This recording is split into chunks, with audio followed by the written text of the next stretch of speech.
What's going on, everyone? So, as you can tell, we don't have Byron in studio with us, but we do have Bobby Cooper, who you Hello, will get hello. to know. Yes, absolutely. You'll get to know him and about his life, what's going on with him, and kind of what we've been doing over the past summer in this episode. So, hang tight and stay tuned. Absolutely.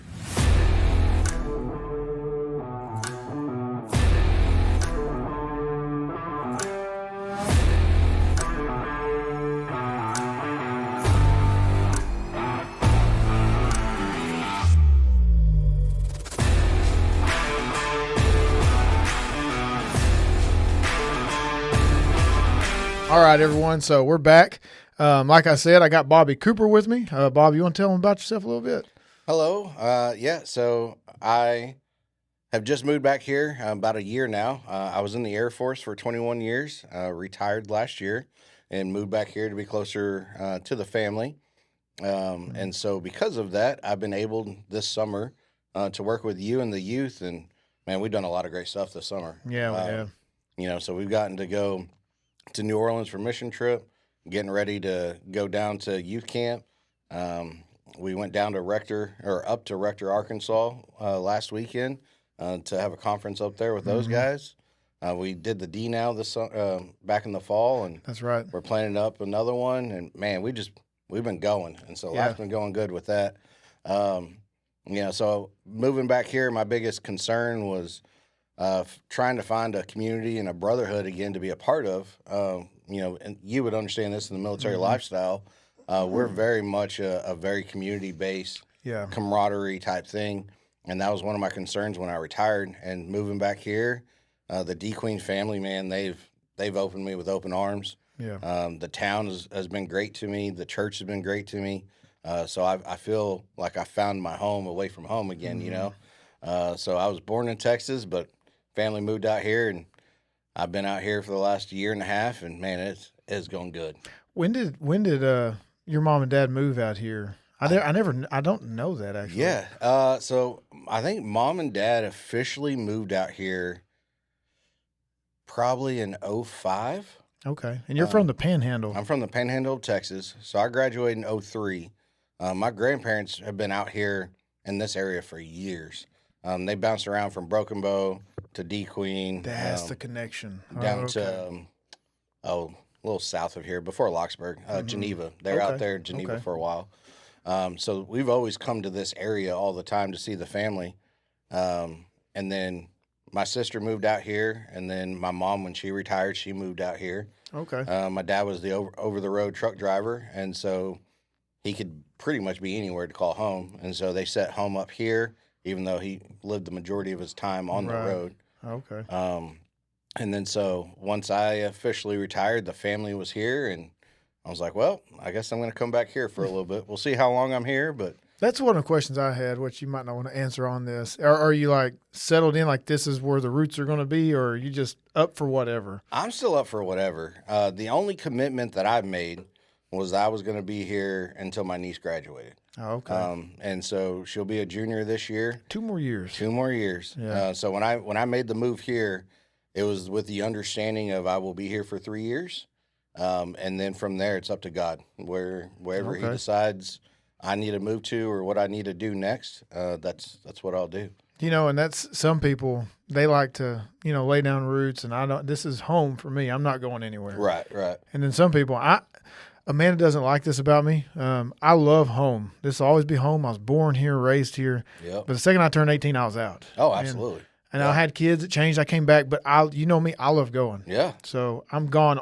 Weird times of the year, I'm always out of here doing stuff. I mean, that's kind of how I was. I joined the military at 18. Mm-hmm. I left home, and for the next 21 years, the longest period of time I ever came back home to visit was about a month. Okay. The rest of the time, I mean, I was constantly gone, and I would go 2 to 3 year period without ever even seeing the family.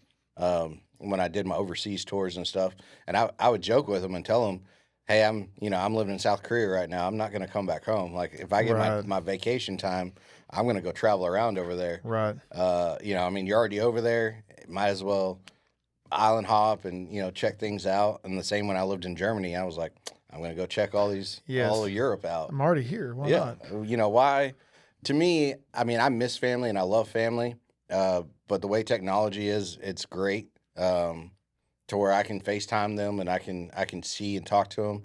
Uh, but I think because my early deployments, where I didn't have that connection, where I mean, you understand this. We were talking about this earlier. The MWR, Oh, yeah, tents, yeah, yeah. where you have to wait in line for 2 hours to get a 10-minute conversation on the phone, and that's what you get, and it's up to you and how long you want to wait in line every day to do that. And so I got very comfortable just talking to them every once in a while, and then go away and kind of do my thing. Yeah. So So since you've been back outside of a church context, what's your favorite thing about being back home all the time? Get ready, because I'm going to ask you the opposite of that here in just a second. I think probably the thing for me that I love the most is getting to work on my land. I got 20 acres of land Oh, okay. that I Cool. took over from my grandparents after they passed. And so I remember working on it as a kid, and it's kind of weird. You get to different spots on the land, and you look at different projects, and you're like, man, I remember doing this as a kid. And That's cool. so getting to do it now, it's kind of full circle of Yeah. it's now mine, and I get to take care of it. Brings back childhood memories Yeah, when you're working absolutely. in those certain places. Yeah. Is any of the stuff left over on the land from when you were a kid? Like, what I'm talking about. Oh, absolutely. Yeah. So the first building that was ever put on that land was my granddad's greenhouse. Okay. And I helped build that when I was 8 years old. It's still there. And it's still there. And the funny thing is, I don't grow anything. I was going to say, man, what do you grow? Jalapenos, habanero? What Everybody do you grow? knows I do not have a green thumb. I cannot grow anything to Really? save my life. So I'm in the process of taking his greenhouse and turning into like a cook shack, a little hangout area, because I enjoy cooking. And so I'm going to put my grills out there and have some outdoor patio furniture there and kind of modernize it for an outdoor hanging area when it's raining or something like that. You going to put a rage room in there? I mean, that'd be awesome. I mean, we do enjoy rage rooms. Only a few people that listen to this actually know this. Bobby and I've been to one of those other than the one him and I did. What was it, Friday? It was last Friday. It was Friday. Yeah, it's like the 27th, I think, was the Friday, June 27th. Yeah. And Bobby and I did a rage room over in Jonesboro, Arkansas. And we got there, and we were just looking for some stuff to do to kill time before the conference started. I mean, we had the whole afternoon to kill. So we get there, and we were going to go to a place that had different stuff like bowling alleys and whatnot, and it was closed. And they said, well, there's an escape room right down the block over here. So we went to it. We didn't know they'd just opened up a rage room. Right. So we went through the serial killer escape room. Which was fun. Got out with 5 seconds left. 5 seconds spare, baby. And we made it just like in a movie. Yep. And then we went to the rage room, and my shoulder, it's been like only 3 or 4 days. It's just now starting where I can get my range of motion back. Yep. We used a sledgehammer. What else do we have? So we had a couple of crowbars, sledgehammer, a baseball bat. And if I wasn't doing physical therapy, I guarantee you my arm would be in the same boat that you are. Oh, yeah. So they definitely, the girls over at Peak Therapy definitely worked my shoulder out on Tuesday to make it better. So. Is this a weekly appointment you have with them? I do twice a week. Okay. So that's kind of the nice thing about the VA taking care of me. Oh, that's right. That's right. Well, they can work some soreness Oh, out. absolutely. The next appointment you have. But yeah, that was cool, man. We was breaking everything. And so we're in this rage room.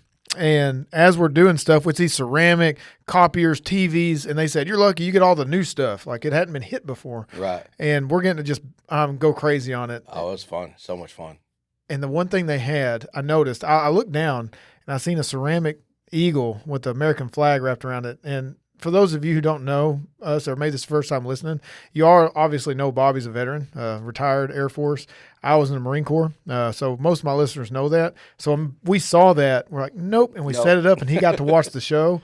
And then afterwards, the guy told me I could have it, so I took it back home. It's actually at my house. I'm going to put it in my office as soon as I can remember to bring it back here. But, yeah, it was a cool experience, man. It was good stuff. My only concern about that little guy was that he was going to catch a ricochet from one of the glasses know. flying backwards. I caught a few ricochets. Yeah, exactly. I mean, elbow, my legs. I mean, it hurt. I mean, it was fun, though. Oh, so fun. your niece, my daughter, they saw a side of us, and they're like, okay, maybe we couldn't. Because Brielle, she always says, I could take a guy. And for you who don't know Brielle, it's a 16-year-old girl. Yeah. 16, right? 16. Yeah. She thinks, and she's not big at all. She's very small. And she thinks she can take a full-grown man. She's told me this. She's trying to argue with me about this. And I said, Brielle, you cannot. If I wanted to hurt you, you would get hurt. It's cool. You put that confidence in her. Like she's got a lot of confidence. Yeah. No, but I definitely did that. I beat her up all the time as a kid growing up, so that way she would understand life is cruel at times. Right, yeah. And be able to handle the toughness that life throws at you. Yeah. Oh, yeah. So. Yeah, but I think after watching that, she goes, I don't know. Yeah. Maybe not. Yeah. I think she got to see a whole new side of real life. So. And the thing is, we had fun doing it. It wasn't like you had to make us. And I feel like we had to make them. We tried to talk them into doing it.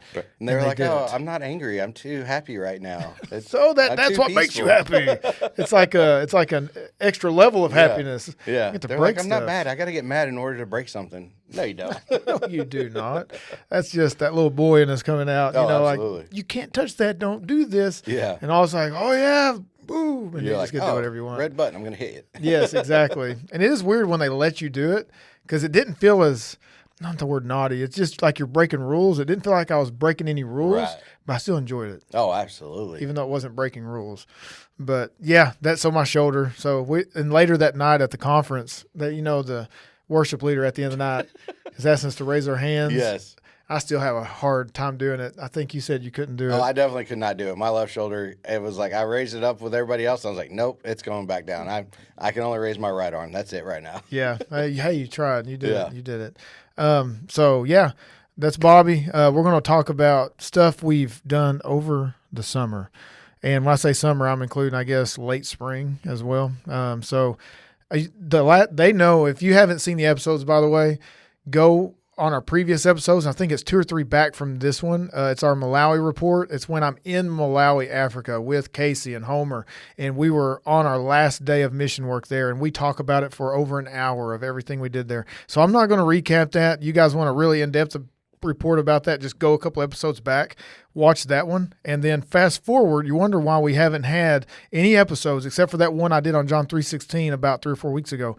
This is why we have been busy. We've been on the road. On the road. We've been in New Orleans. We've been to Rector, Arkansas. You're like, well, how far is that from DeQueen? So when you have 40 youth and you're headed down to New Orleans, it takes about 8-9 hours, something like that. Yeah. So that's a drive. And then when you go to Rector, Arkansas, which is 4 of us, that took about 7 hours or so. Yeah. It's a drive. So and when we go there, we don't stay for a day and come back. We've been staying a week in New Orleans and 3 days over in Rector. And I love it. I'm not even complaining. Oh, not at all. I love it. But this is why you haven't heard from this podcast. Byron, our schedules are so off. So when I'm free, Byron, if you can tell, this is not Byron. Not Byron. He's not Byron. Byron squared. No. Yeah. They have the same letter in their first name. That's about it. That is about it. That's all that they have in common. But they do have something else in common. You're brothers in Christ. You go to the same church. Yes. So you do have a lot in common. One spirit. But so what we did in New Orleans, Bobby was there for that. It's such a blessing. And I've talked about this in the Almost Brothers podcast with Michael Simmons. If you haven't heard that podcast, I encourage you to go listen to it. Tomorrow is Thursday, July 3rd, and I'm dropping this next Monday. So go to Almost Brothers podcast and watch the one that was dropped on July 3rd. That's the one where Bobby and I went and visited and was on the show with them, and we had a really good time with that. It was a good podcast, that was for sure. Oh, yeah, definitely. So I'm going to start back. Okay, I'm back from Africa. We're going to go to New Orleans, and Bobby, he's leading one team. Pastor Josh, our lead pastor, he's leading another team, and I'm leading the third team. Well, and if you're doing the actual order, I was the first team, Josh was second, you were third. I was third, yeah. Third, yes. So our youth has grown so much, it's not just one team going places. We had to split up in 3 different teams of like 10 and 15 per team. Which is awesome. It is awesome. I mean, that's awesome. It's amazing. So when we get down there, we're doing different ministries. And what our group was doing, we were doing a VBS the first half of the day at a church called Bell Chase. And the second half of the day, we were at that church and we were painting rooms that they haven't remodeled or done since they said the late 70s or early 80s. And they said it's like you're walking back in time. And it's a big place, but you get up there and I mean, it's bringing back stuff that I didn't know I remembered. It's like, whoa, this like I was like a toddler when this was a thing. Yeah. Smells and all of it was coming back. I mean, looking at the pictures of the church that you guys took, man, that was a massive church. Yeah. It was a good time though. We had a lot of fun. Yeah. They were very loving. It was like I was back at DeQueen. So we fit right in, and so we did that all week. And Bobby's group, they did something very much that I say opposite. Y'all did something similar the first half of the day, but y'all second half of the days was quite different than ours. The experience that you guys had, but you had the older ones. I did. You guys had the juniors and mostly seniors. Yeah, I think I only had one junior. No, I had two juniors. The rest were all seniors or just graduated. Yeah. So tell them everything you guys did, experiences, and what sticks out in your mind. Absolutely. So we were fortunate enough, like Jared said, we had two different groups or two different organizations that we worked with. In the morning, we worked with Bethel House or Bethel Communities, and man, they just have a great mission site there. Where they own a coffee shop, a car dealer, or not car dealer, a car wash, and then a juice bar. And they have snow cones there, which are some of the best snow cones I've ever had. That's awesome. And so what they do there is they take in women of addiction or abused relationships, and they help them, one, get clean. Two, a part of the program is they have to do a fellowship and study the word while they're in a 6-month recovery. So it's not just a regular 6-month rehab or 2-month rehab. It is a full 6-month rehab. And while you're there and doing it, they'll provide care for your kids. You will then work at one of the organizations that they own. And then when you're not working, you are expected to be in a Bible study and growing your walk with Christ while you're going through it. So what we did in the mornings were we did a small mini version of a vacation Bible school, because we had ranges from 6 months old to 13 years old. Okay. And we had probably about 12 kids. And so the first day we didn't know what we were walking into, and it was just like, whew, this is not, we were not prepared. But we did a really good job of coming back together and talking about it and praying and, trying to figure out a better game plan of how to reach these kids and realize like we can't do the traditional Bible school thing. We gotta break it down, do a little more one-on-one with them. And we were able to still do the craft time and do the play time outside with them. But then we were also able to get into a mini lesson. Is that why they called it VBS? Yeah, yes, absolutely. Because they said these two teams, VBS. Third team, VBS. Esque. Because we definitely did not know what we were going to get into. And the coolest thing about this is there's groups that go every week through the summer to go work with them. Yeah. And so these kids get very attached immediately with people that come through. And you say it all the time. They can tell if you're fake or not. Oh, yeah. And so we had a few kids that immediately were like, well, hey, where's my friend from last week? We're, looking for this person. So that first day, they're very standoffish and they don't want to talk to you. And they're really sad that their friends aren't there anymore. And then when they get to see the connection that you try to build with them and the love that you pour into these kids, then they open up and they want to be your best friend also. And they'll do things. And our girls did a phenomenal job of connecting with the older girls that were in the group. That's cool, man. And so you could tell that those older girls like ran the show, and they were very angry about things. And if they didn't get their way on certain things, they were very, very angry about that. And our girls did a phenomenal job of breaking down those barriers with them and building that relationship and getting them to be a part, that it was okay to play the games. It was okay to sing and dance and do the different things that we're doing. When you say older girls, how old are the older girls? So the older girls in the group that were there, they were 13, 14 years old. Okay. And so then, can you see how that'd be intimidating? Oh, absolutely. Our girls, the older junior seniors. Yeah. We had a couple of girls that were 18, the rest of them were 17 years old. And they got their stuff together if you're not looking at me, I'm doing quote unquote stuff together. Yeah. So if you're from there, you might think that those girls are older. They got their stuff together, quote unquote. Right. But yeah, they're everywhere. Right. They're scatterbrained like crazy. So, I mean, you get that. But the cool thing about it was when we started actually talking to them about God and, what was their understanding, even, a couple of the 6 or 7-year-olds, they knew they're answering questions right away, just boom, boom, boom, boom. And it's like, wow, you're impressed with the knowledge that they have and the understanding that they had with it. So it was every morning we worked with them. It was phenomenal. And one quick story about that is this: in the afternoons we worked with NOLA Missions, and we met this mother with 2 little kids who was going through a hard time. And NOLA Missions, they allow you to stay there for a couple of nights as like a quick, hey, we're going to take you in, get you off the street for a couple of nights and find a place for you to go. Yeah. And they sent this woman to Bethel House. And so we see them on Monday and Tuesday, say goodbye to the girls. And, we had a good time hanging out with the girls. And these little girls are probably, one was 3 and the other one was probably like 1. And they formed a quick bond with all of our kids in our group. And so when we leave on Wednesday, we're not expecting to ever see them again. Wednesday morning comes in and she's walking in with her kids, getting the orientation of what Bethel House is. And, immediately she's like, I got to be next to my kids. I can't let them go with a bunch of strangers. And as soon as she sees us and knows that we're there helping, immediately she was like, okay, my kids can go. And the kids went and ran off and came to play with us. That's the effect you guys had on them. Oh yeah. I mean, it was awesome to see. And, her name was Isabel. She's doing a great job of getting her life together and knowing that, she needs to live a godly life for her children. And so she wants to put the work in. And so that was really exciting to see her progression in just the week that we were there. To see that. So once we finished with them every afternoon, like I said, we worked with NOLA Missions, and this place was really cool. They passed out food to the homeless.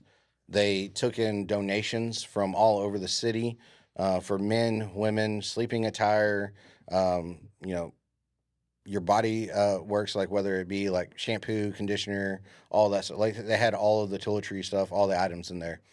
And they keep everything separate between guys and females. Yeah. And then they have volunteer doctors from Tulane that come in and work. That they're going to school during the day to become doctors. I've seen that building, the Tulane Medical, facilities. And so during their afternoon hours, they come over for free, and they will do exams on people to go through. And the other thing about NOLA Missions is, again, they are also very faith-based as well. And if you want to be in the program, you have to go to Bible study. You have to go to church. You have to do these different things. And this is foundational things. Absolutely, very foundation. And we worked with 3 different people in there that were main, depending on what project we were working on. But the day that we were passing out food, Darren was in charge of that. And Darren told us a lot of really good things and instructed the youth on how to not have sympathy for the homeless, but have empathy for them. Right. And that was a big thing, because even to this day, I still would have sympathy for them of, I feel bad, like, why is this and this and that? And rather than showing sympathy, you got to show them empathy. They know where to go get help. They know that they can go right inside of the mission, but they were the first ones to admit, I know about God. I know I'm doing wrong. I don't want to change my life, and I want to stay right here because I don't want to get right yet. And so you show them the empathy of, I still got love for you, and I'm still going to help you, but here's the home that you really need to go to really get the help you need. Right. And so working with them, some afternoons we finished early, and some afternoons, we worked, all the way up until our deadline. But the nice thing about it was when we had our downtimes, instead of just packing it in and going back to the seminary and be like, all right, cool, we're going to go swimming or we're going to go hang out and everything, our kids were so hungry for doing more. And Isaiah was our seminary leader that was with us. And shout out to Isaiah, man. He was Johnny on the spot. He was really good. He was like, well, we can go to the city park and we can just do some prayer walk and maybe do a little bit of evangelizing and just talking to people down City Park. And so we get to City Park, and Isaiah is very big on everywhere we go, we're going to pray in the vehicle while we're getting there. Yeah. And our kids, just same as I am, you don't like praying in public or praying out loud. And like, I'll pray, Stuff that makes your heart race and pitter but patter. you're like, oh man, I'm going to say something wrong, or I'm going to do this Yeah. wrong. And Yeah. so, you don't want to. I don't want to pray in front of my friend. Like, what if I say something stupid? Right. And so you're worried about that. Well, Isaiah was very big on breaking that down. He was like, no, like we're all going to pray. We're going to take turns. We're going to work. Yeah. We are training, and while we're training, the only way to get better is by doing repetitions. Right. And so we get there that first day at City Park, and we break up into 3 or 4 teams. And there's a adult leader with each kid group as they go, the youth go walking through. And the first day, we're kind of timid and we're kind of talking to a few people, but we're not really able to evangelize and get to the gospel aspect of it. Right. We're able to make conversations. Some people know, a lot of people knew about God, but we weren't able to actually get those deep conversations and where they were at. How do you make that turn? Yeah. We couldn't really get there. And so the next day, they were all excited. All the youth were really very excited and were like, hey, if we get downtime, can we go do it again? We want to go do this again. And so it was really great to see that they were enthusiastic about it and wanted to do it. And so that second day we did, and we went down to a different part of the city. And this one was the eye-opening one where the drugs were everywhere. There's needles, open needles everywhere. People smoking marijuana everywhere. So we got into this park, and we break off into our teams again, and we start walking around, and we're talking to different people.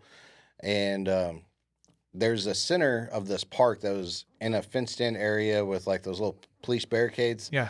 And then you have like the elevated platform, and come to find out afterwards, that's blocked off because the police don't go in there. Like that's their free zone area where they can get away with any of the drugs they want to do without getting in trouble, which is very weird to imagine that is okay to do. And if there's an area like that, I'm sure drugs is the only thing that's getting them stuff Right. that's getting away with. Yeah.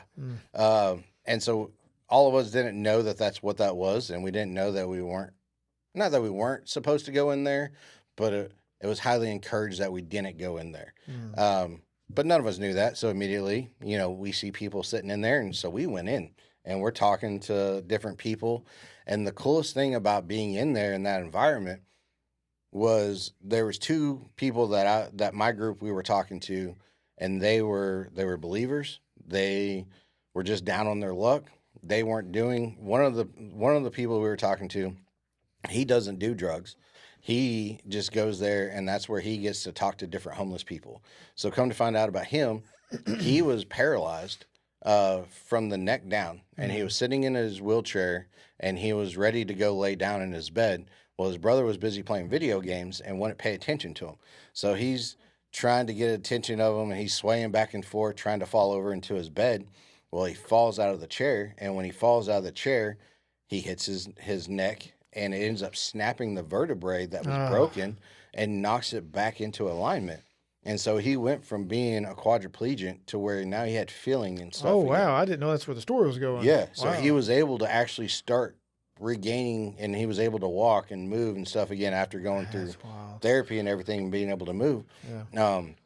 But he's a homeless guy, but on his sign, never saying, hey, I need food or, for money for this or, what his sign always says, God is love. And that's his biggest thing is he will always, wherever he's at, working on the street, cleaning windows, cleaning cars, he has his little sign up that says, God is love. And he tells everybody he can about God. Wow. And so it was really great to see him and to talk with him and to pray with him. And then as we're all moving through the park, we meet several different people that they're there and they know about God, and they're very strong in their faith, and they're trying to help as well, even though they're homeless and kind of down on their luck, but they know about God, and they want to pray with us. And so it was funny that it goes from the very beginning of the week to where, oh man, I can't believe I'm going to touch this homeless person. Right. I yeah. can't believe we're holding hands, or I can't believe this is happening. Especially if you're a germaphobe. Oh, absolutely. To where by the Jared. Hey, I'm getting better. I'm getting better.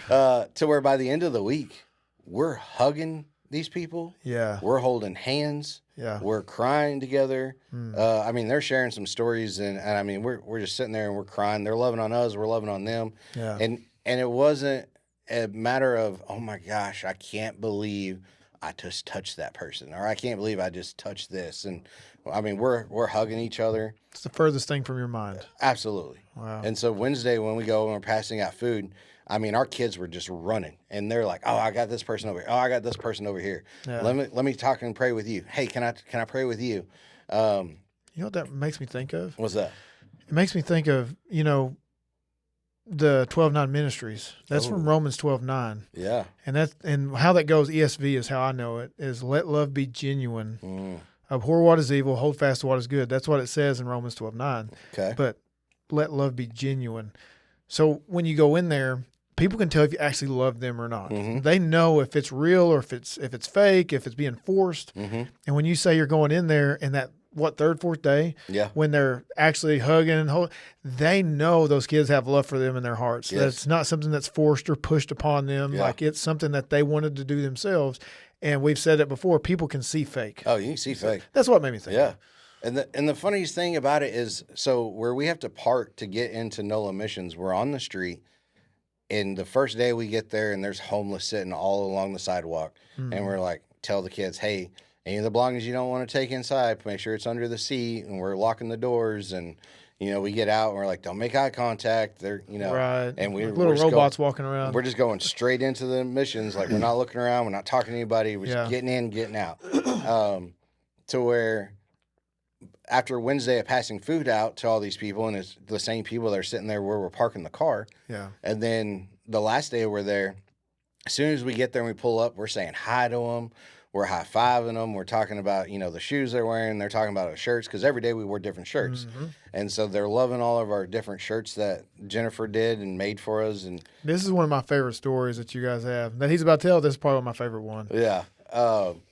So one of the guys that's working there really loved our Jesus Loves Me shirt. And so Jennifer was able to bring back the next day a Jesus Loves Me shirt for this guy, and he takes pictures, puts it on, so that way he could have that shirt and put it on. And so the last day when we're there and we're walking around and we're passing out the food and we're talking to everybody, there's a couple of people on the street that really loved our shirts, and we were wearing our Waymaker shirt. Okay, yeah. And so they really loved our Waymaker shirt, and they were like, hey, you want to trade shirts? And so immediately, first thing I'm thinking of, is one, am I allowed to do this? Like, is Darren going to Yeah. get mad Yeah. that I'm changing, trading out shirts real quick? And then secondly, do I really want to put on your sweaty shirt? Right. Like I don't really want to put on your sweaty shirt Yeah. right now. And they've been sweating in for probably 3 to 5 days. Oh, absolutely. I Yeah. mean, it smells awful. And it's humid this It was time very of year. humid. We're there in June in New Orleans. So Yes. yes, it is hot and humid. And you Yeah. can use your imagination. So I'm sitting there, and all these things are flooding through my mind in a matter of like 10 seconds. Yeah. And I'm like, well, I also got all the kids around. Like, what kind of example am I setting for them if I Right. say no? Look at you go, man. So I'm just thinking about all of this. So Yeah. I'm like, sure. So we switched shirts.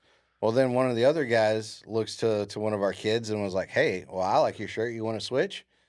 And without even missing a beat, because he saw that I did it. Yeah. He was like, absolutely. So he takes off and he switches shirts with this Yeah, guy. that's cool, man. And so, I mean, we traded out our shirts with a couple of people on the street. Now they're wearing Waymaker shirts with First Baptist Church the Queen on there. Oh, yeah. Walking Oh, yeah. around their homeless community. And Absolutely. that's cool, man. Like literally give them the shirt off your back. Yeah. And not only, to me it'd be easier just to give them my shirt Mm-hmm. and then I'll go to the shop and I'll buy one. Right. And I'll put it on. That's easier for me Yeah. to wrap my head around Yeah. than switch. Now I'm literally wearing your clothes. Yeah. You know the old saying, walk a mile in somebody else's shoes. Yep. It's kind of like that. Yeah. Because Because the biggest thing is once you make that decision, if you're going to go ahead and trade shirts, I got to put it on. yes. I don't want to offend you Yes. and not put your shirt on because it's smelly or it's sweaty Right. or you're kind of dirty. I don't want to put your Right. stuff on. So you gotta very quickly get out of your own Yes. human mindset Yes. of I can't do this. Is it genuine or is it not? Right. And that's the thing is, I generally cared for these people. Yeah. It was really awesome to get to talk to them, and yes, they are down on their luck on a couple of things. Yeah. And the group that we traded shirts with, they were one of those I was telling you about that they knew about God, they knew they were doing wrong, but they didn't want to change yet.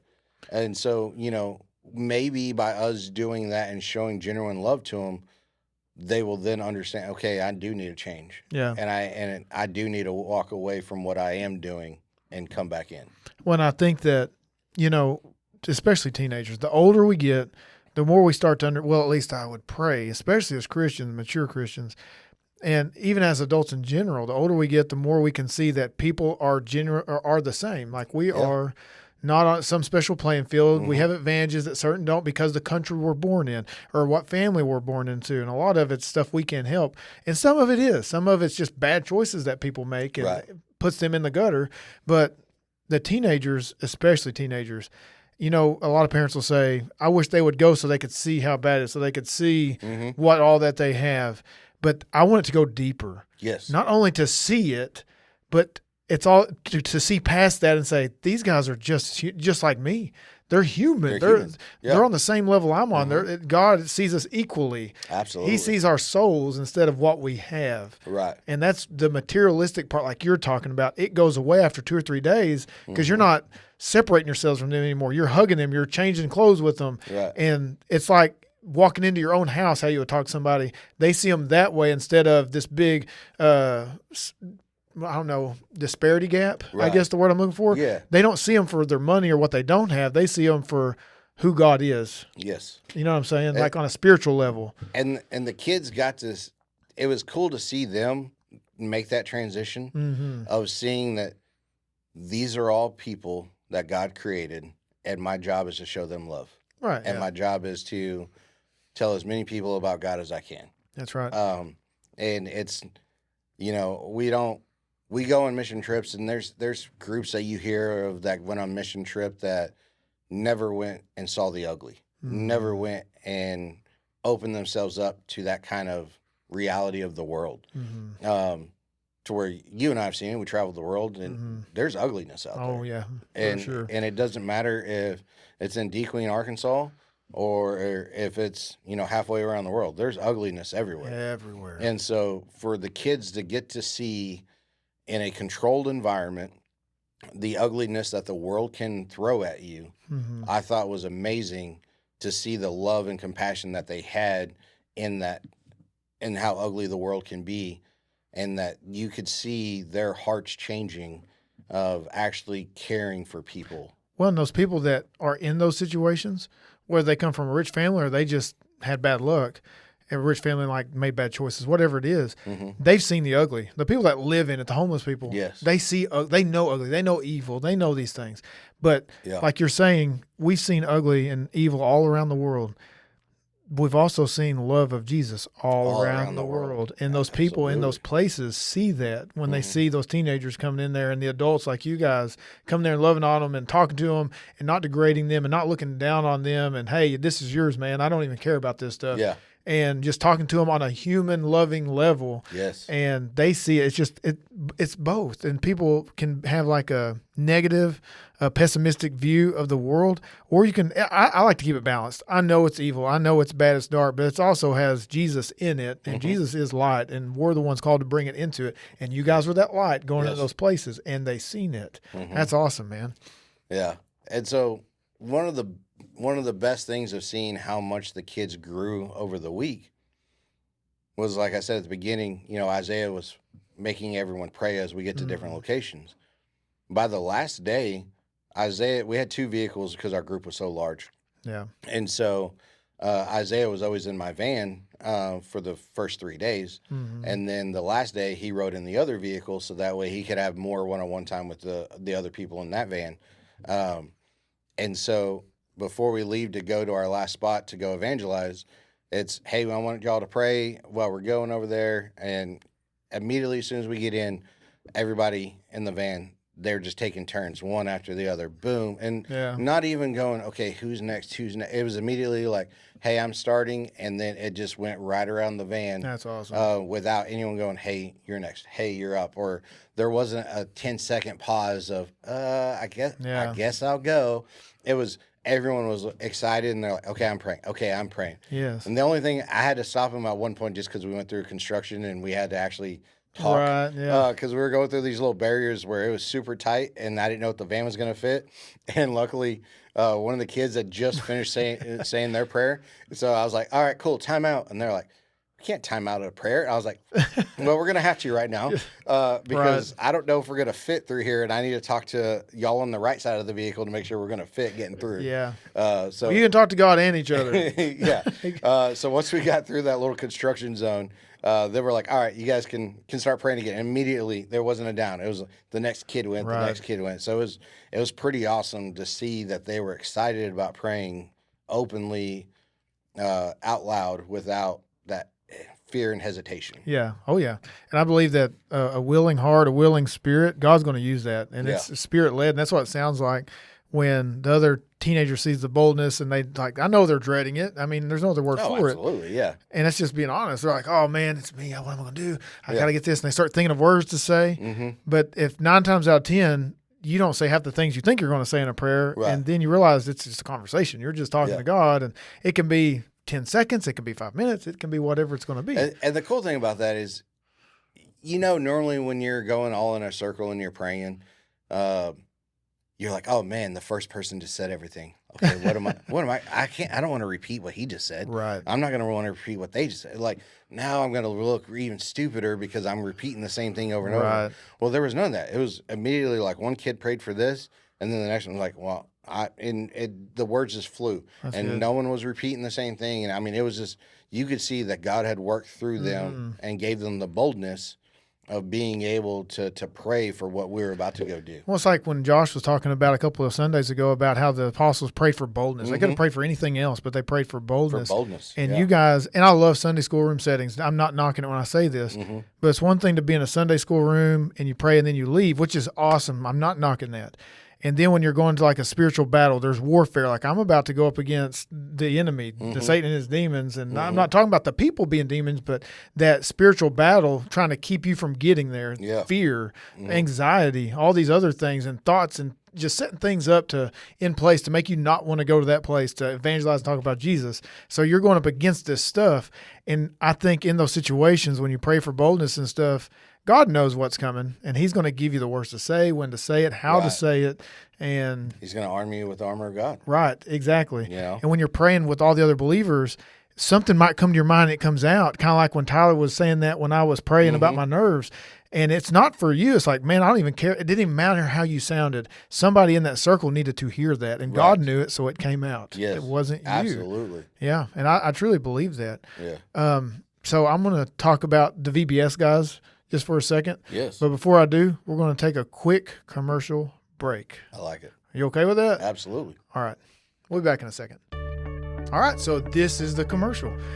So I'm Jared Morphew. Obviously, I'm the associate pastor and youth pastor here at First Baptist Church DeQueen.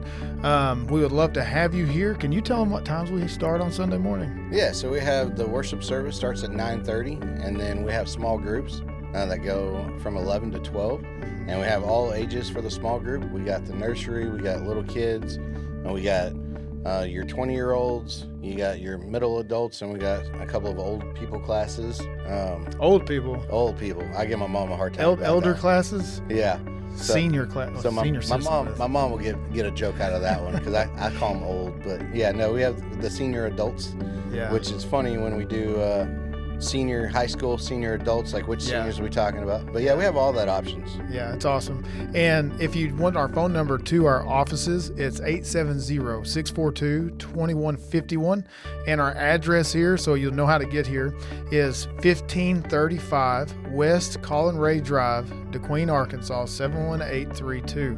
So if you want to call our offices or need an address to get here, it's also on our Facebook page and on our website at www.firstbaptistchurch.com. firstbaptistchurchtoqueen.com. You can go there and see all of our stuff, our staff, what we have to offer, the sermons from past sermons and things like that. We have a YouTube channel.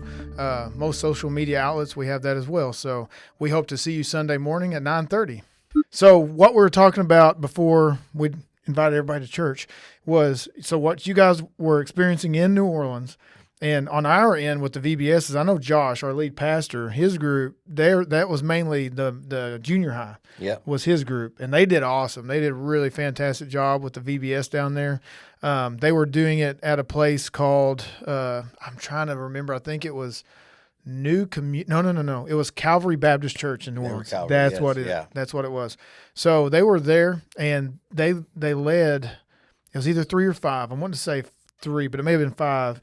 And it wasn't the adults; it was the teenagers. It was the teenagers, yeah. Led at least 3 I know of those kids from the New Orleans area to Jesus, and they wanted to be a Christian. Yep. And it was awesome. They got down on their knees and they prayed with them and led them to Jesus, and they were so excited. And our teenagers were so excited. So it's like that fire, man. It's just getting stoked. I think one of the best stories about that group, because every night we'd get back and we would share. Because we're all separated all day. Yeah. So after worship service, we would get together as a large group, and we would break it up into the 3 teams, and each team talk about your day. Mm-hmm. And I think one of my favorite stories that I heard out of Team 2 was one of the little boys that he got saved, and he was really excited about wanting to tell his dad that he got saved. And so. The youth kids are sitting there waiting with him for his dad to pick him up, and his dad's in a conversation with another adult. So he, the kids kind of just, hey, you guys just wait, hang on, I'm in this conversation, and so they're kind of like, oh man, is the dad gonna get mad now? Like this other, how is he gonna be? And so when the dad finished his conversation, he turned to the little boy and was like, hey, what's up? And the little boy tells him, hey, Dad, I got saved today, and, I believe in God, and this happened. And for the kids to tell us, the youth kids to tell us the excitement, the joy that the dad had, picked him up and swung him around and, just give him that big old hug. That's awesome. I mean, that was one of the best stories I really took away from Team 2. Yeah. I mean, that was... I would have loved to have seen that reaction. Yes, and I could feel the nerves in the store when they were telling it about the dad. Yeah. Mm-hmm. You don't know how he's going to react. Yep. And the fact that he was so happy, and the boy feels the acceptance with his parents of being saved, and I think that also works in that family unit as well when they get back home. Absolutely. And what they're doing in New Orleans. That's what I was going to say when you were talking about. They noticed you when you went to a certain place, and they're like, "Oh, this is a safe place."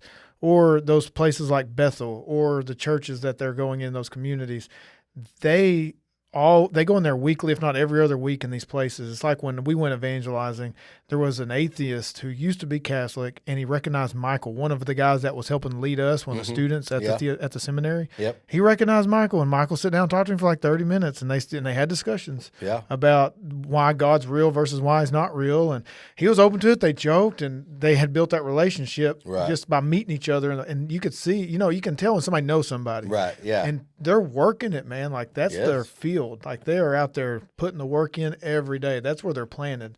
And I like the fact that they have people coming in every other week, if not every week during the summer like us, to help them out. To help them, yeah. Yes, that's a workload. They can't do all those VBSs and cover all this ground by themselves. Right. So I see the need for other teams to come in and help contribute to that.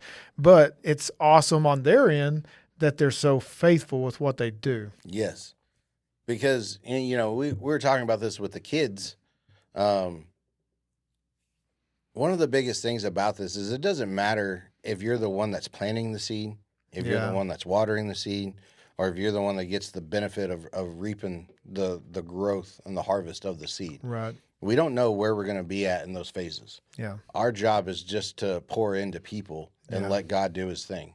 And, the more that we tell people about God and the more that we show them love, it's going to be maybe this moment is the moment where they're like, hey, I believe in God now. I've been on both ends of it. I feel like I have. Yeah. I've been on the side where it's somebody that I've led to Christ where people go, what? Like, who? Yeah. And then you tell them who, and it's, wow. And then Yeah. you might see them that next Sunday morning. You might not. Right. But it's the fact that they were open and they wanted to be saved. Mhm. And then I've been on the other end of it where they look at you like you're the scum of the earth and they want nothing to do with you. Right. And they say, yeah, I knew you were a Christian by that hat you're wearing and that ministry shirt. I've tried Jesus. And this actually happened to me, by the way, me and Bella, when we were evangelizing my daughter. And there was a lady and she said, I've tried Jesus.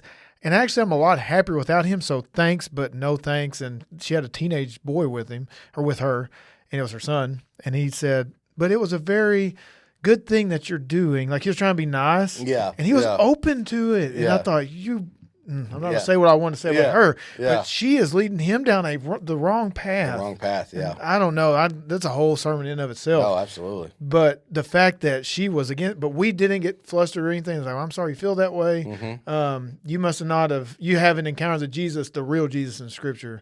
As if you have, you wouldn't have the attitude towards him that you do right now. Right. And that, you could tell it's lit a fire and she was done. Like, yep. And she just left. Yeah. And the boy just goes, bye. Like, Bye. and he leaves. you. And I'm like, man, and everybody thinks, oh, he's just, an atheist would say this. She's right. He's just a gullible boy because he's young. Just because he's young. Oh, no, that's not it at all. There are people that have spent decades and decades in studying the Bible and the original languages and things like that are 10 times smarter than this atheist guy that knows more about God and the universe than the actual people that studied it. They don't know it. Right. Not going there, but Yeah. it's that seed that was planted. Because we tried to share it, Mm-hmm. and maybe she thought about that night. I don't know. Maybe it hardened her heart more. I don't know. So I feel like I've been on both ends of it. And maybe she doesn't, but he did. You know? Right, yes. You got to see how you interacted. You got to see that you weren't hostile back to her. He got Right. to see that y'all were still showing love to her, and then he got to see the love of that. So that seed is still planted for him too. Yeah, and you can sense it, a hateful spirit. I mean, there's just sense it. There was no sensing. It was very open. Like they Yeah. were very, Yeah. I don't know what the word is for it. They were very open. She was. And I know he knows that. And she obviously has no issue showing that side of herself to others. So he's probably seen that before. Yeah. But I don't know how many Christians he's seen interact. Now, that's the thing I don't know. But I Right. do know he didn't see that from us. He's Right. seen a loving, caring, kind spirit that just wanted the best for him. And Absolutely. just hated that they felt that way. But yeah, the VBS teams and our VBS was awesome. We didn't get to be there for the last day because we left Friday morning, and their last day of VBS, that's when a lot of the kids will make decisions and stuff like that. So we Right. didn't get to see that. Right. But the Pastor Brian, he was thanking us for everything that we've done, and he was awesome. I would love to go back there again if we go back to New Orleans, but it was just a great week. We got to make a lot of good connections in there. I still have their numbers and stuff Yeah. like that. Yeah. There was a lady, her name was Sandra. She was from Eastern Europe. And I'm not even going to attempt her accent because I would butcher it. It would not be good. Yeah. But she was awesome. Did an amazing job on crafts. And this is the joke. I think you've heard me say it, but me, Ty Collier, he's a 12th grader. He's a senior that just graduated. Landon Marable, another senior that had just graduated. So it's me, Ty, and Landon. They put us in crafts. I don't know. That was the last thing left. So we get in there. Yeah. And we'd put up the tables. And what our job was putting paint on the kids' hands, and they would put this background is a green screen, by the way. What you're seeing, this cool room, it's not really here.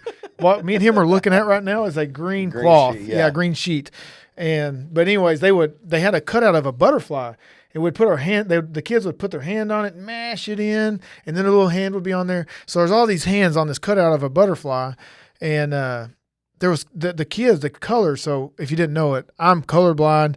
I didn't know Ty was. So I asked Ty what color that was, and he looked at me and he goes, I don't know. And he said, well, you tell me. And then we looked at Landon, and then Landon, he told us, and then I got frustrated. I said, why would they put two colorblind guys in the crafts, the arts and crafts? We don't know what it is. And I said, just have the kids point out, what color do you want, and make them point at it. But it was fun. We did have a good time. Yeah. And Ty, we call him baby hands. He's got really small hands. He does have really small hands. It's funny because when they told us, you're part of it. Put yours on there too. So we painted our hands. We slapped them on there. And I'm not making this up. There was a third grade girl who had a bigger hand than him. And I said, which one do you think is Ty's? And they didn't know. I was Yeah. like, oh my gosh, it blends right in with the Yeah. kids. Sorry, Ty, if you're watching this. But it's open. We make fun of him out in the open Oh, with absolutely. it. So he's cool with it. But that's just it. And I told him, I said, guys, when you go in there in the VBSs, it's not like, oh, I'm just going into a VBS. We're not making a difference. Like I said, Team 2 led 3 to 5 kids to Christ. The ones we were with, like I said, you be the best version of you. And even if you got to be a fake you're super nice, energetic, and you're not going to be, by the third day, you know this, you're not going to be feeling it. You're tired. Yeah. You're wore out. You've been doing more than just that VBS that day. You're there all day doing stuff, waking up super early to go out again and again and again. And by that third day, I could feel it. Ty could feel it. And I said, guys, this is what I was talking about. We gotta amp it up. It's for the kids. And they come in there, they're excited to see us. I'm like, what's up, buddy? Like just talking to them, getting it going. And then I catch myself getting in a good mood. Oh, absolutely. Just from doing that. Yeah. But man, it's a work, but it's a good work. Oh, absolutely. It's such a good work. Yes. Do you got anything else you want to talk about in New Orleans?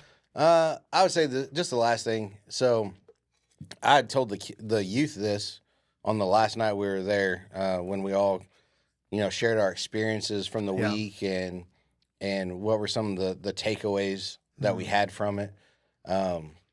In most youth trips you go on, as a adult sponsor, you're really just there to supervise the kids, and it's all about the kids. And there's a lot of times on these trips you get caught in that atmosphere of, I'm not getting anything out of this myself. Like, I'm just here to get you from point A to point B and make sure you stay on schedule.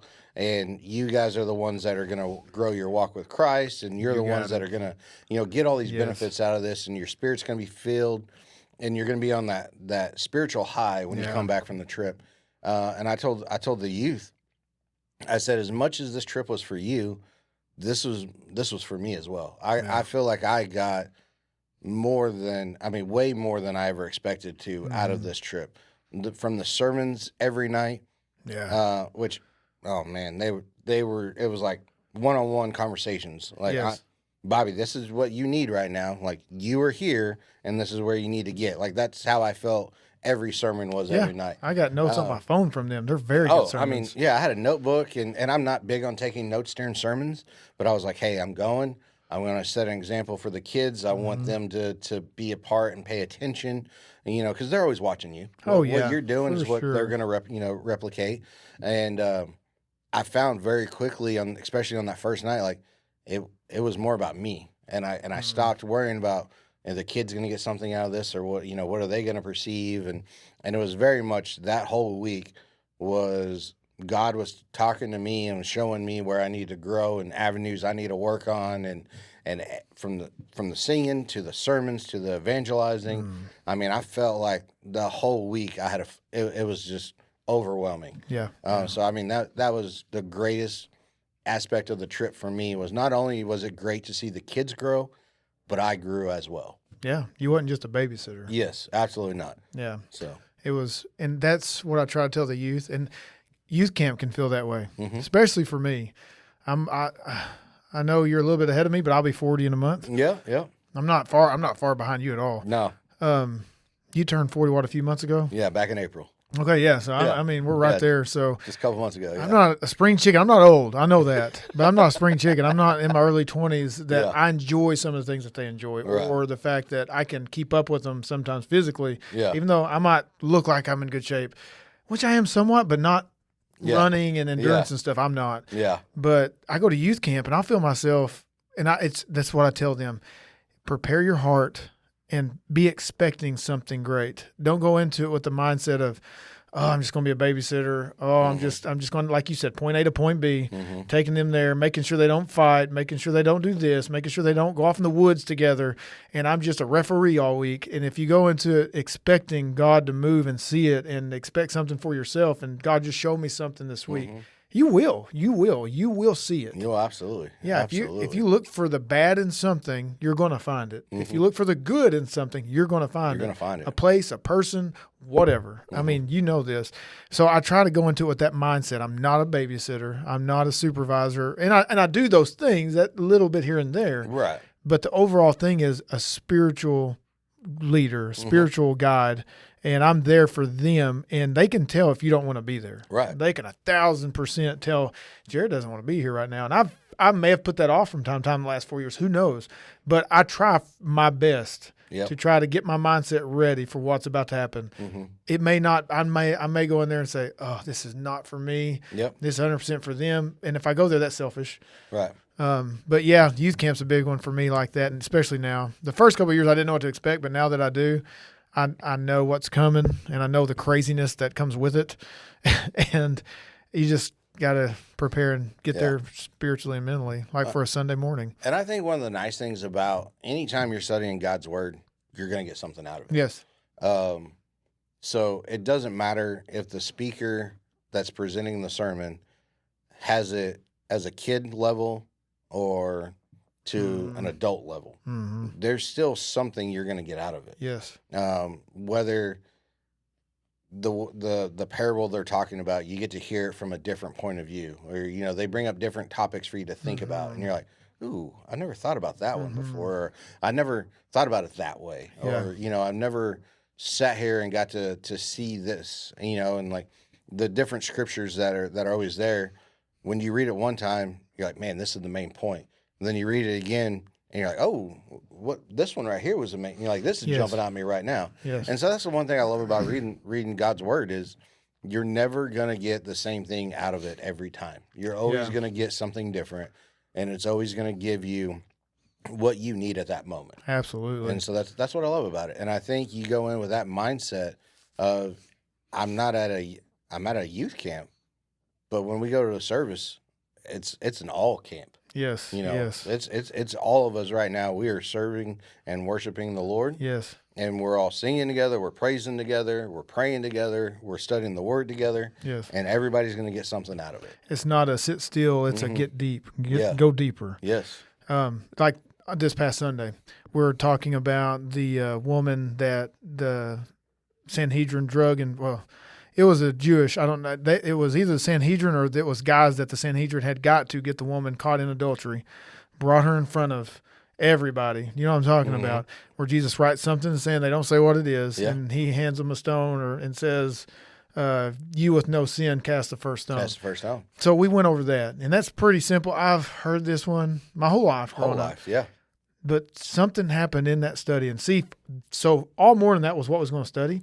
It turned into that being the first half, and the second half being about David, because there was a parallel there that I'd never seen before, and it was deep, and it was something so deep that, and not so deep. Some people be like, "Yeah, I knew that, Jared." Well, for me, it was, right. And I knew. Well, I can't say 100% sure, but I'm pretty sure that they had never seen it that way either. Right. So what it was, David, he had an affair with Bathsheba, killed Uriah the Hittite, and then he covers it up. Well, then Nathan the prophet, God reveals, because he's God's prophet, so he knew what David had done. Right. So he tells him this story about a poor man and his lamb. He loves this lamb, and he pets it. It's his favorite lamb.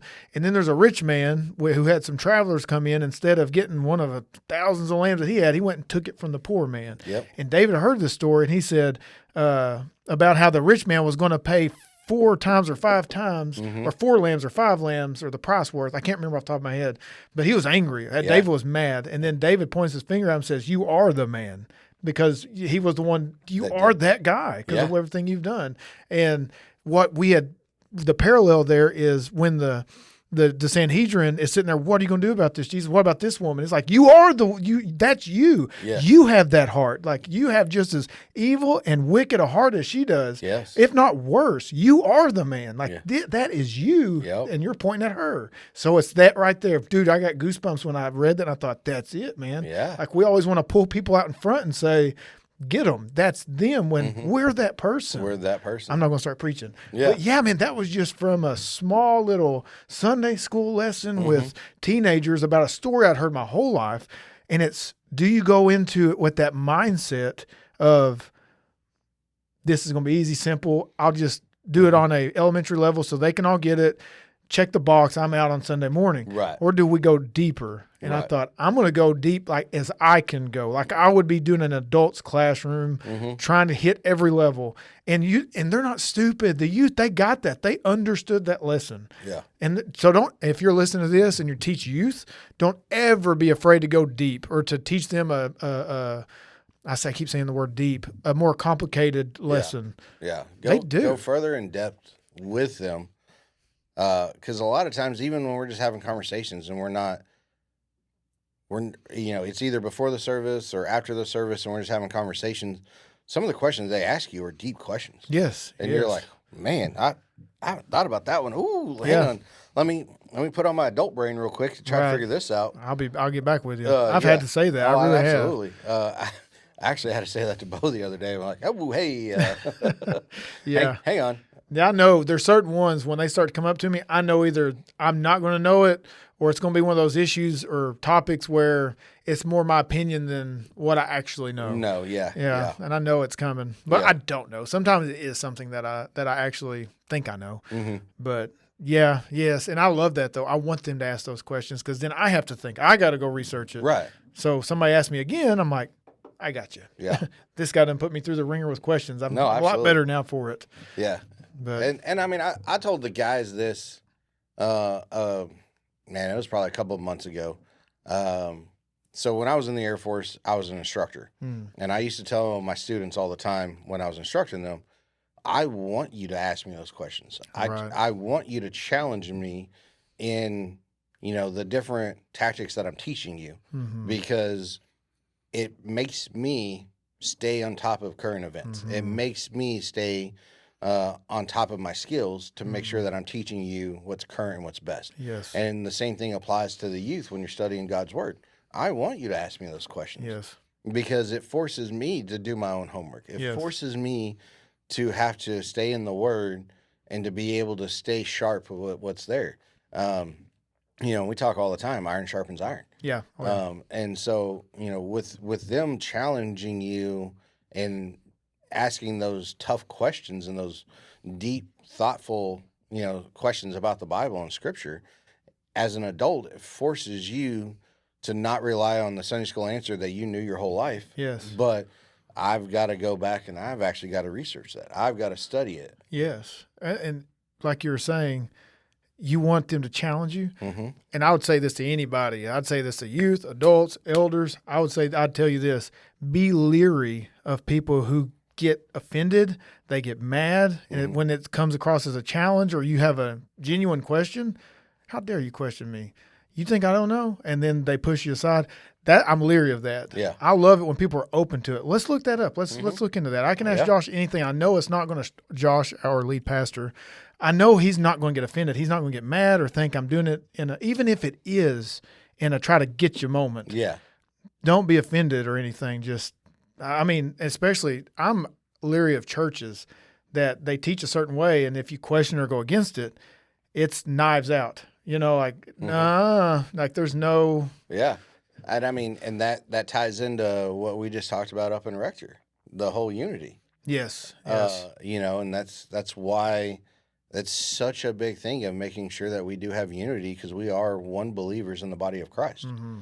And people get so offended so quickly on, well, you're a Baptist and you're a Protestant and you're this and you're that. And why? Yeah. I believe, in God the Father, that he sent his son, Jesus Christ, to come onto earth, die for all my sins, rose again, and now I'm going to have eternal life because I believe in him. Mm-hmm. You believe the same thing. It's that simple. So why are we going to have beef and differentiate with what's happening in our faith when we all believe the same core thing? Right. Like that's the core aspect of it. If we believe that Jesus rose again and we have eternal life because of that, then why are we arguing about different things? Remember, I tore about 3/4 of the way through my sermon, and it's just one reason that's possible, but I think it's at the root of everything is pride. Pride. Yeah. Pride. That's just me. It always is pride. I mean, because we're human. Yeah. Our human nature is pride. Yes. We're always going to fall back on our human nature of pride and jealousy and never admitting that we are wrong. And so you offend me over the smallest of details, and immediately my pride tells me I cannot be friends with you anymore. I cannot forgive you. But God tells us all the time. Or even I think it's Philippians chapter 2, verses 3 and 4. I'm 90% sure that's the right place where it talks about doing nothing out of selfish ambition. And that's That's a form of pride, I guess. But what you want, it's selfish. I want this. I want that kind of paint in the sanctuary, and that's the battle line. It's Yeah. like what? But the battle line should be the gospel. Like Yes. this is what Jesus says saves us. Yeah. That those pews, those seats, that gymnasium, the way that the sanctuary's set up, whatever you can. The time we have worship. you Yeah, know, right, We right. do worship before Sunday school instead of after Sunday school. Right, yes. You know, It's yeah. all these little minute details that we could vote on. And majority rule's done. Right. That's it. And Josh tells us all the time, all about Jesus. Yes, that's Like, all our, that should our matter. focus should only be on Jesus. Yes. And so if we're not focusing on Jesus, then why are we focusing on it? Pride, selfish ambition. Yeah, exactly. Things like that. It just Yeah. rounds right back to it. Mhm. So, and that's what I think I ended it. One of the things I ended it with on Friday night was it's one of the things that you will see immediately that stands out to you in a church is unity. If you see it, you feel it when you come in, but also on the other side of the coin, that's something you see as division. And that is a problem. When they walk in, they can feel, you'll know it. You know it's one or the other when you go into it. And sometimes people fake it pretty good, but if you go there enough times, you'll see it. Yeah. And I think, I said, let love be genuine. yeah. So that's when we walked into Rector, into the First General Baptist Church there, in the sanctuary, you're in your 1990s grandma's church. Hasn't changed. It still has the wood paneling on the side, red carpet down the middle. Part of me loves that because that's what I grew up in. Right. No, absolutely. It's You like, got the I'm home. You got the vaulted ceilings with, Yes. the wood panel everywhere. And, Absolutely. I mean, it reminded me of my childhood. It really Yeah. did. And so you see that. And when you start going into some of these churches, you can see, like you were talking about, am I going to feel love or am I going to feel the divide? When everyone's sitting there and we're all sitting in our assigned seats because heaven Yes. forbid someone sits in my seat and I got Right. to sit somewhere else, if I could walk in for the first time, we all have that assumption of you got to wear your Sunday best to go to church. You got to act this way when you go to church. You got to do this and when you go to church. Where Put on the mask. we need you Yeah. to come to church. And Yes. once you come to church, now we need to be the voice of God and telling the gospel Yeah. to get you to get right with God. Yes. Absolutely. And if me being offended by what you were wearing walking into the church or by the way that where you're sitting why are you sitting in the front row? You don't belong here. right. You See how that sounds? You don't belong here. yeah, Even though they're talking about the seat. yeah. That's still. That's how it sounds. Oof. Yeah, you've been to church one time. You've been at this church. You're visiting somebody, so you come in and you go and you don't really know where to sit, and so you just walk up to the front and sit because you want to be closer to the stage Yes. and to hear the music Yes. better and to hear the speaking better because you can't hear that well, and so Yeah. you're sitting to where you can hear God's word the best. And someone gets offended because you're not sitting where you're supposed to sit. Even Yeah. if no one ever sits there. Right. Hey, no one sits there. You're now blocking me from 5 rows back. Like you need to move back over here. Right. It's not a concert. Yeah. You didn't pay for those seats. Yeah, You know exactly. what I'm saying? But when I walked in there, it is after we had gotten settled in and everything. It was right before service started. You weren't in there. Brielle wasn't there. I don't remember. I was in there by myself in the sanctuary before it started for some reason there for just a minute. Yeah, And you remember how we went from that second pew to the front to pew? the front pew. Well, I asked him. I turned around. I was like, "Whose stuff?" Because it was our stuff mixed with somebody else. I don't know. Yeah. And Tyler, Liv, and a couple other guys goes, "Do whatever you want, man. Yeah. Push it down." I said, "Whose is it?" And he said, "Some of it's mine, and I don't know who's the others, but it's okay." It's okay. I looked around. The other people are going, "Get Yeah. thumbs up." You know, Yeah. like, "Yeah, man, move it wherever you want to move it. It's all you." Yeah, And I thought, that's so cool. But in my mind, I'm too nice. I'm like, it's okay. I get my stuff and I go to the front pew where I know there's nothing at. But there was one thing there, and Michael said, "That's mine, man. Just move it down." just move it down. So I did. But the fact was, it wasn't awkward or like I'm actually moving in on somebody's territory. They were just whatever. Hey, push it wherever you want to put my stuff. That's where I'll sit. That's Yeah. what they were telling me. Exactly. And I'm the nice guy. It's like, no, you first. No, you first. Yeah. No, you No, first. you were sitting here first. Yeah, That's what it ended up being. But Yeah. that was awesome. And I got that vibe from when I stepped into the church to when I left. yeah. And I think one of the things I liked the most about I was moving to the front row, and one of the things that I liked about how they did that service that night was when the music started, everyone left their seats. Yes, I noticed that. We weren't staying in the pews. We weren't staying confined. It was like you were at a concert. And we opened up to the stage, and everyone came to the stage, and we're all sitting right there and standing right there Adults in front. and teenagers is mixed. We're all mixed together right there in the front, and we went through the singing and the worshiping, and it wasn't, okay, well, I'm here, like, oh, I don't know who you are. I can't go stand next to you. It was, we were all intertwined. Yes. And then, afterwards, it was like, okay, well, now we're going to go back to our seats. No big deal. But we knew them all of what? Yeah. 30 minutes? 30 minutes. And we didn't talk to half of them. Yeah. So. And I mean, it was just so cool to see that the majority of the church did that. Yeah. It wasn't just the youth, or it wasn't just Michael's family. It was everybody came up. And yeah, I'm sure some of the little kids did it because the older kids were doing it and they want to be a part of it. Though. But it's great. Yes. Because you get to see they're watching how they're worship. Yes. And so they see it's okay to come out to the front and to experience and to let yourself go, to raise your hands, to sway, to hold hands. Yes. At the end, we're all holding hands.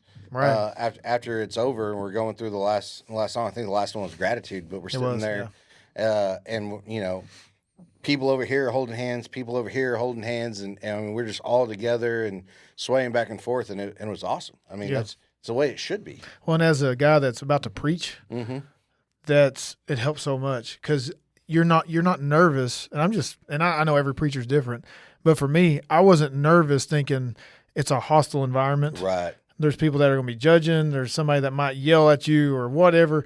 It's an environment of we're ready, man. Like you could feel the anticipation. They couldn't wait to hear the word of God, and that songs and us being up there, it was just opening the hearts and getting the minds ready and preparing and laying down the foundation of what's about to happen. And when I got up there, it was, and that's the coolest thing about being a pastor. There's a lot of things that are really cool. I can't say that. This ain't the coolest thing. I take it back. This is not the coolest thing. Here's a cool thing. One of the cool things about being a pastor is when you look out and you can see all the eyes, and they're on you, which makes you nervous. But the cool part is you get to see the hunger in their eyes. Yes. And when you say a truth that you know is from the Bible, and it is brought to their eyes for the first time, and you can see that. I don't know, just that understanding of, it's almost a thankfulness in their eyes when they're looking at you. And the cool thing about while we were there, there's some churches you sit in, and while, people are preaching, you can't say amen. You can't say, that's right. You can't say, whatever, you're led to say. And there's some times where I've been in churches where I kind of felt like that was just too much and like it was fake and not genuine. Can't hear the preacher. Like it wasn't it wasn't genuine. I got you. That night was genuine. Yes. Every time, you hit on a point, it was amen or, oh man, yes, preach, because you were hitting the points that everyone needed to hear. And I mean, we talked about this when you got off stage. You thought it was, 25, 30-minute long speech. I know, dude. I know. I told them when I got up there, I timed my sermons, and this one's going to be about 25 minutes, and I don't want to have a bunch of filler in there. And how long was I up there? You were up there for an hour and 15 minutes. Yeah. And the only reason we knew that was because we happened to look down at our watch, and when we After it was all over. Yeah. And it was after 9 o'clock. Yeah. And we were like, what? Oh, yeah, and I wanted to get the microphone to apologize. But the cool thing about it is I felt it. The girls felt it. Yeah. Everyone we talked to didn't mind. We felt like right now, like we're just talking. And time flew by. Yeah. And no one was like checking their watch going, hey, I'm hungry. I need to go eat. Hey, Mr. Preacher Man, you're going a little past time now. Like, I need to get moving along. Well, I didn't get that vibe. Being up on the stage, it was everybody was engaged. And sitting in the audience, even though we were in the front row, so you can't really see behind you. Yeah. But the presence we felt. Yeah. We felt God moving in that place. Yeah. We felt the presence of God was everywhere. And it was everything you were saying was everything that God told you needs to be. Jared, you need to say this right now. Right. Like, we're not leaving this room until it's all there. Said. And it was. I told you that in the hallway when we were leaving. It's like, dude, I had nothing else left to say. Yeah.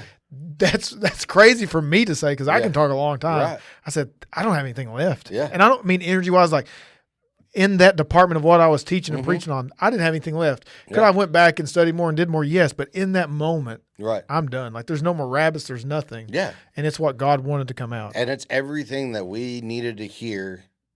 And it was great that a couple of our youth got to hear it. Yeah. And it was great that they got to be a part of that environment to Mhm. see what yes, our youth is growing. Yeah. And it's good for them to be a part of our youth growing, Yeah. but for them to get to see a growing church from what it went from Yeah. to what it is right now in a few short months, Yeah. to get to see a growing church and what God's presence in an area looks like, Yeah. for them to get to see that, it was great. And I mean, the whole weekend was phenomenal. You're right. I didn't even think about that. When we started the youth group here, it was like 5 to 15, 10 averaging. Mm-hmm. And that's not a bad thing. Hey, I'll take 10 all day. True, down for the Right. cause. Yep. Over 500 that could care less. I'm Right. that guy. Before I even say what I'm about to say, I want to preface it with that's who I am. I'm not Yes. about numbers whatsoever. I don't gauge success off of numbers, but I can see God moving. And I always pray before it starts happening, God, if it's going to be more people, please give me more help. And I got to a certain point around 30 where I thought, if it's any more, I don't know how I'm going to do it without, and I have help, don't get me wrong, Mm-hmm. but it's a consistent help, I guess. Right. And you came along about 2 or 3 months ago, and that's when it started going up to 40, 50, almost 60 on Wednesday nights during the end of the school year there. And you started getting plugged into all the events that we're doing, and it balanced. I could feel it, and I'm like, oh, thank you, Lord. And I'm not, no pressure, but it has helped me out a lot. And I know Yeah. it's God, it's not me. Yeah. I would preach at one person in a room just as hard as I would preach at 1,000 people in a room. My nerves might be a little bit different, but the Right. message is going to be the same. It's gonna be the same. I'm not going to back off of it just because of that. Yeah. But I like the fact they got to see, okay, going back to that youth group, 5, 10, and they was here the whole time. Bill and Brielle's been here the entire time from day one, Right. since I got in here. Now, like I said, that 40, 50, so they've seen a youth group grow and it be healthy, and we're learning together, we're growing together, we're experiencing new things and getting out of our comfort zone.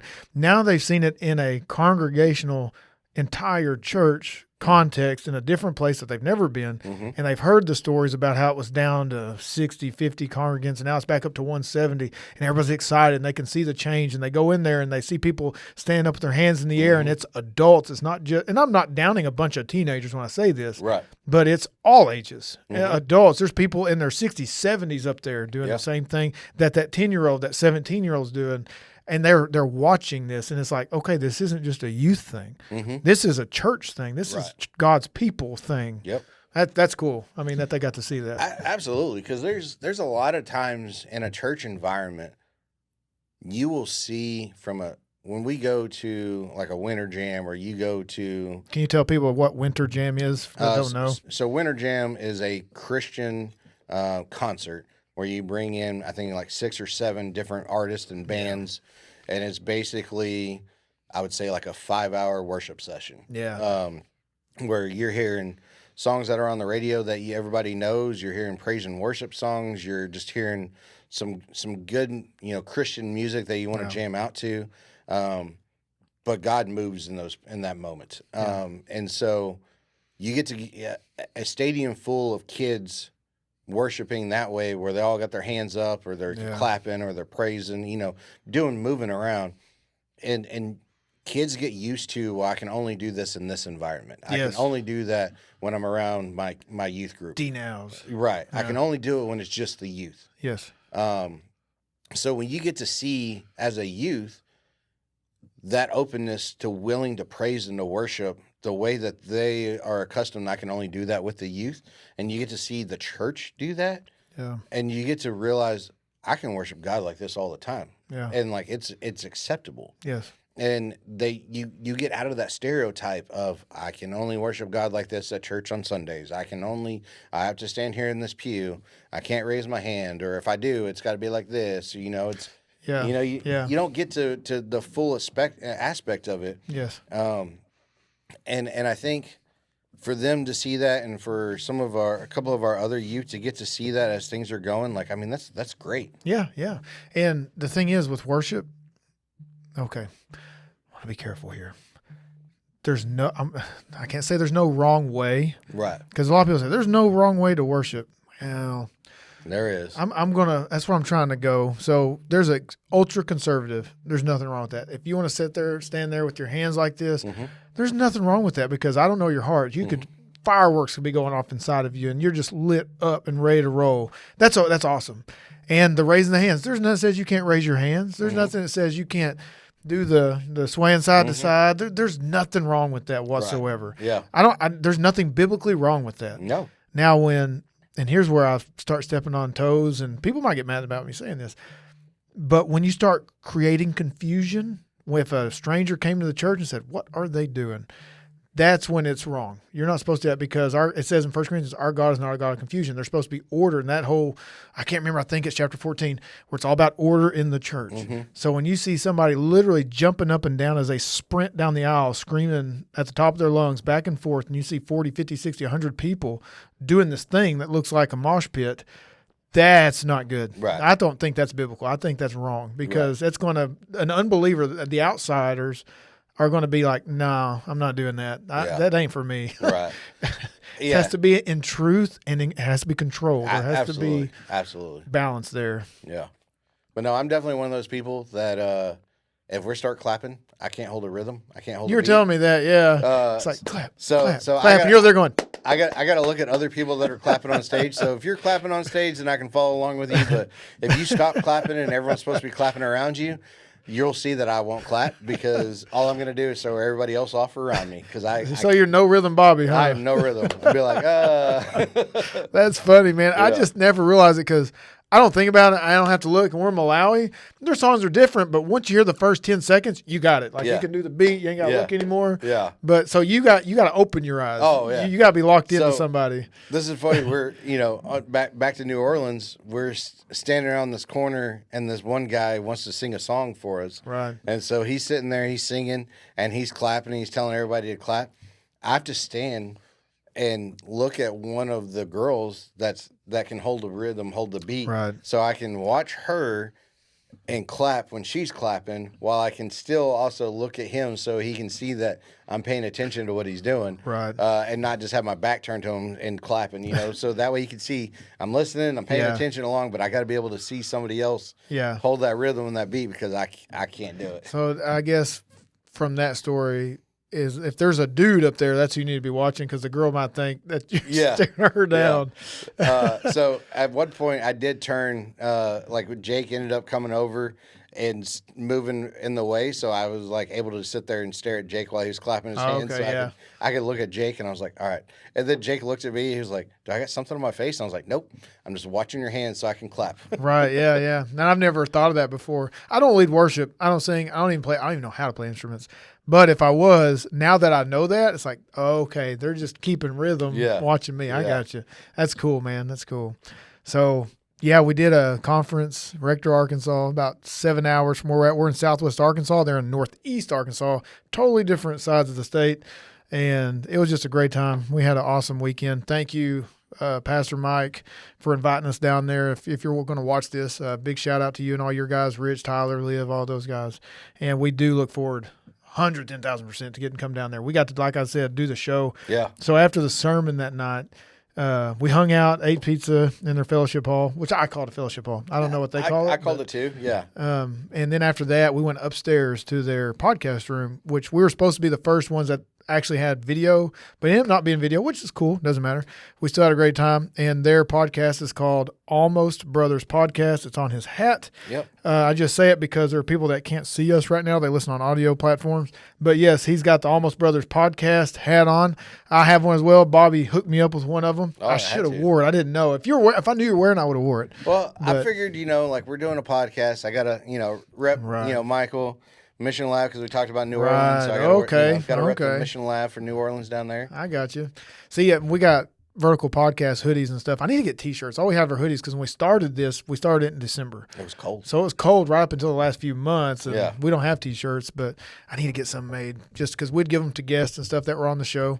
I need to get one for Casey and Homer. Anyways, that's a when we get off of here conversation. But yeah, man, you got anything else you want to add to everything? Do you have a concluding thought? I would just say kind of the theme of our summer has been unity. Yeah, yeah, yeah. And it's funny how I wouldn't have thought it was unity. Mm-hmm. Because you know, I'm doing one trip, doing another trip, doing another thing, and you wouldn't necessarily think about it that way. But that's been the message that we've been doing is we want to be unity as a group. Mm-hmm. We want to be unity of getting people to come to God and all about the gospel. Yeah. And being able to tell Jesus and tell people about Jesus Mm-hmm. and that it's all about Jesus. But in order to do that, you got to have unity. Yeah. And I think that's kind of been our summer message is unity, and I love it. Yeah. I agree, man. I didn't think that I don't know, because every year there's like some central theme around it. And I agree. Unity is 100%. And me, it's like a mixed bag. So it's that mixed with that go therefore that I gave. So it's, I mean that's true because that was the verse from Mission Trip that Yes. they were out there, you know, was yes, go therefore and make disciples. yes, And we did that week in New Orleans. And I think that we're bringing it back here in D Queen, and when we do next camp, we're going to be in D Queen, out advertising and as well as evangelizing and helping out around the community with a bunch of different aspects. And so it's going to be really cool to get 120 kids from all over the state together to go therefore and make disciples. Yeah. Not even just Arkansas, Texas, Oklahoma. Yeah. Like we got kids coming in from all over to come in, and we'll be here in DeQueen. We're almost 8,000 people in our town. Some people say, oh, that's not very many. But if you go to places like we've been in, they go, you got almost 8,000 people. I know. Yeah. Wait a minute. I guess I'm big city Yeah. then. Yeah. We definitely were big city in Rector. That's for Yeah. sure. They said, how many? It's about 7,000, 8,000. What? Yeah. What all do you have in your town? I don't know. We got a Walmart and You got a Walmart? bunch of restaurants and, gas stations that stay open 24/7. Yes. What? Yeah, they don't have that. But it's okay because Michael, shout out to him, was leaving Saturday morning early. And I said, man, if you love us, you bring us some coffee. He never texted me back. I thought, we ain't getting no coffee. We ain't getting no coffee. But he did. He brought We us got coffee, donuts from Casey's. Yeah. Not Casey a dude, but it's From Casey's General Store. See, I didn't even know that was a thing until I got up there. You had already known about that. Oh, yeah. I mean, living in Kansas for 10 years, we had a Casey's General Store in my town. Man, they have good coffee, though. They do. And they got everything at Casey's. That's good. And it really is good stuff. Yeah. If you're a Casey's upper management guy, we can be sponsored by you, and we would love that. I'd put a big Casey's mug right here. Absolutely. That'd be awesome. I'm just saying. I'm just throwing that out there. And if a Monster rep is on there, I drink a lot of them, and I know I shouldn't, but I can also. There's a lot of different things, I guess. Anyways, okay. So, but you good? I'm good. All right. I agree with you, man. Like the whole go therefore and make disciples of all nations. Matthew verse 28, verses 18 through 20. That's definitely been a theme, and the theme of unity. That's been a thing. You can go to Ephesians chapter 4, like verses 1 through 6. That's been a big thing, like one faith, one spirit, one baptism, one Lord, living in all and through all. Like that's just, it's body of Christ. I'm telling you. Yeah. And just keeping it simple, not getting sidetracked by all the noises and things that you can argue over, and just making it about Jesus. Yep. And getting that through to the teenagers so that they know, like, hey, all this can be going on, but at the end of the day, it's all about Jesus. That's what it matters about. And if we've kept it there, we can go to sleep at night and know we've done everything that we can do. Absolutely. That's me. So anyways, that's it. We're from First Baptist Church DeQueen. Yep. Our lead pastor is Josh Herwick. We'd love to have you here if you're in the area. A short drive, long drive. If you feel comfortable driving here, we'd love to have you at 9:30 on Sundays. That's 1535 West Colin Ray Drive of DeQueen. But Byron, he should be in next week. This episode will drop on Monday. What's coming up is the 4th of July weekend. You hope you guys we're safe. It's past tense because when this drops, it'll have happened. Yeah. So I hope you guys had a great holiday. Yeah. And Byron, thanks for letting me fill in for you. Yeah, man. Yes, Byron. Thank you. Thank you. Bobby was a great guest, and he will definitely be back. Yeah. And maybe us three will do something. Oh, that'd be awesome. Really cool. I would love to do it. Awesome. Well, thank you guys so much for watching. Can't wait to talk to you again with our next topic. And until then, We talk about James, always myself, and I. Me, myself, and I. Me, myself, and I. I like to end it with James chapter, I believe it's chapter 1, verse 22, where we are not to be hearers of the word only, but doers of the word. So just keep that in mind as we go out throughout the rest of the week. I love you guys. And until then, stay safe. God bless.